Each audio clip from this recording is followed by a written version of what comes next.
بسم اللہ الرحمن الرحیم۔ آج کا موضوع ہے دنیا کی سب سے قیمتی گائے۔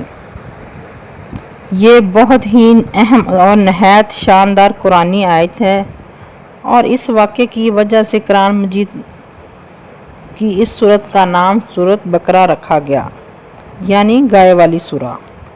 اس واقعے کا یہ ہے کہ بنی اسرائیل میں ایک بہت ہی نیک اور صالح بزرگ تھے۔ ان کا ایک ہی بیٹا تھا جو نابالغ تھا۔ اس کے پاس فقط صرف ایک گائے کی بچیا تھی۔ ان لوگوں نے اپنی وفات کے قریب اس بچیا کو جنگل میں لے جا کر ایک جھاڑی کے پاس یہ کہہ کر چھوڑ دیا کہ یا اللہ، میں اس بچیا کو اس وقت تک تیری امان میں دیتا ہوں کہ میرا بچہ بڑا ہو جائے اور اس کے بعد ان کے بزرگوں کی وفات ہوگی۔ اور بچیا چند دنوں میں بڑی ہو کر درمیانی عمر کی ہو گئی اور بچہ جوان ہو کر اپنی ماں کا فرما بردار نکلا اور بہت ہی نیک کار ہوا۔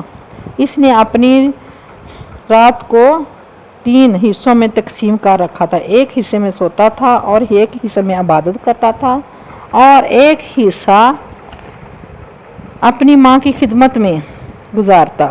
روزانہ صبح کو جنگل سے لکڑیاں کاٹ کر لاتا اور ان کو فروخت کر کے ایک انتہائی رقم صدقہ کرتا اور ایک حصہ اپنی ذات پر خرچ کرتا اور ایک حصہ اپنی والدہ کو دیتا۔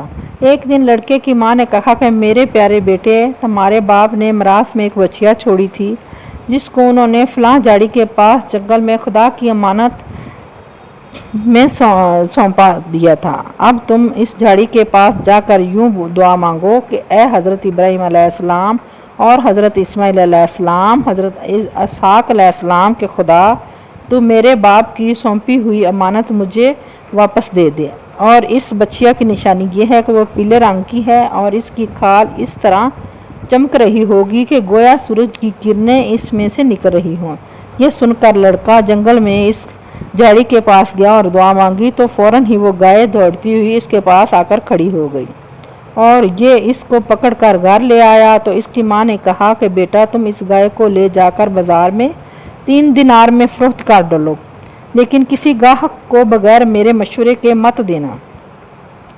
ان دنوں بازار میں گائے کی قیمت 3 دینار رہی تھی۔ بازار میں ایک گاہک آیا جو در حقیقت فرشتہ تھا۔ اس نے کہا کہ میں گائے کی قیمت 3 دینار سے زیادہ دوں گا، مگر تم ماں سے مشورہ کیے بغیر گائے میرے ہاتھ فروخت کر ڈالو۔ لڑکے نے کہا کہ تم خواہ کتنی ہی زیادہ قیمت دو، مگر میں اپنی ماں سے مشورہ کیے بغیر ہرگز اس گائے کو نہیں دوں گا۔ لڑکے نے سارا ماجرا اپنی بیان کیا تو ماں نے کہا کہ یہ گاہک شاید کوئی فرشتہ ہوگا۔ اے بیٹا، تم اسے مشورہ کرو کہ ہم اس گائے کو ابھی فروخت کریں یا نہ کریں۔ چنانچہ لڑکے نے بازار میں جب اس گاہک سے مشورہ کیا تو اس نے کہا کہ ابھی تم اس گائے کو فروخت نہ کرو، آئندہ اس گائے کو حضرت موسیٰ علیہ السلام کے لوگ خریدیں گے۔ تم اس گائے کے چمڑے میں بھر کر سونا اس کی قیمت طلب کرنا، تو وہ لوگ اتنی ہی قیمت دے کر خریدیں گے۔ چنانچہ چند دنوں کے بعد بنی اسرائیل کے ایک بہت ہی مالدار آدمی جس کا نام عمیل تھا، اس کے چچا کے دونوں لڑکوں نے قتل کر دیا اور اس کی لاش کو ایک پرانے ویرانے میں ڈال دیا۔ اور صبح کو قتل کی تلاش شروع ہو گئی۔ جب کوئی سراغ نہ ملا تو کچھ لوگ حضرت موسیٰ علیہ السلام کی خدمت میں حاضر ہوئے اور قاتل کا پتہ پوچھا تو آپ نے فرمایا کہ تم لوگ ایک گائے ذبح کرو اور اس کی زبان یا دم کی ہڈی سے لاش کو مارو تو وہ زندہ ہو کر خود ہی اپنے قاتل کا نام بتا دے گی۔ یہ سن کر بنی اسرائیل نے گائے کے رنگ، اس کی عمر وغیرہ کے بارے میں بحث شروع کر دی اور بالآخر جب وہ اچھی طرح سمجھ گئے کہ فلاں قسم کی گائے چاہے تو ایسی گائے کی تلاش شروع کر دی، یہاں تک کہ جب یہ لوگ اس لڑکے کی گائے کے پاس پہنچے تو ہو بہو ایسی ہی گائے تھی جس کی ان لوگوں کو ضرورت تھی۔